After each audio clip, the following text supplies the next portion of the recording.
Cette fois-ci, les vaccins ont été livrés en toute discrétion tard dans la soirée à l'aéroport de Johannesburg. Début février, les vaccins d'AstraZeneca avaient été réceptionnés en grande pompe en présence du président Ramaphosa sur le tarmac avant d'être mis de côté car jugés inefficaces face aux variants sud-africains du Covid-19. Au cours de la nuit, les précieux vaccins de Johnson & Johnson qui s'administrent en dose unique ont été transférés dans un local sécurisé avant d'être redistribués dans des centres.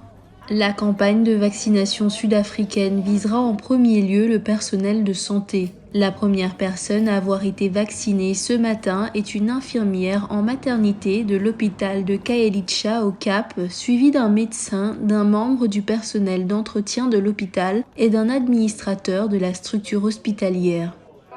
Cela nous donne une couche de protection additionnelle dans la lutte contre cette maladie et j'encourage tout le monde à se faire vacciner, s'il vous plaît.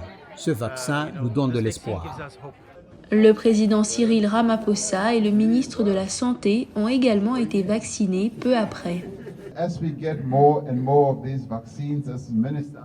Au fur et à mesure que nous recevons les vaccins et que le ministre de la Santé y travaille, je pense que nous serons en mesure de vacciner jusqu'à 14 millions de Sud-Africains. C'est vraiment une nouvelle ère pour nous. Une livraison supplémentaire de 420 000 doses est attendue prochainement.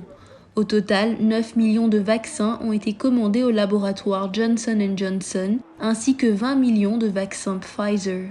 Pays le plus touché par la pandémie sur le continent, l'Afrique du Sud recevra également des lots de l'OMS et de l'Union africaine.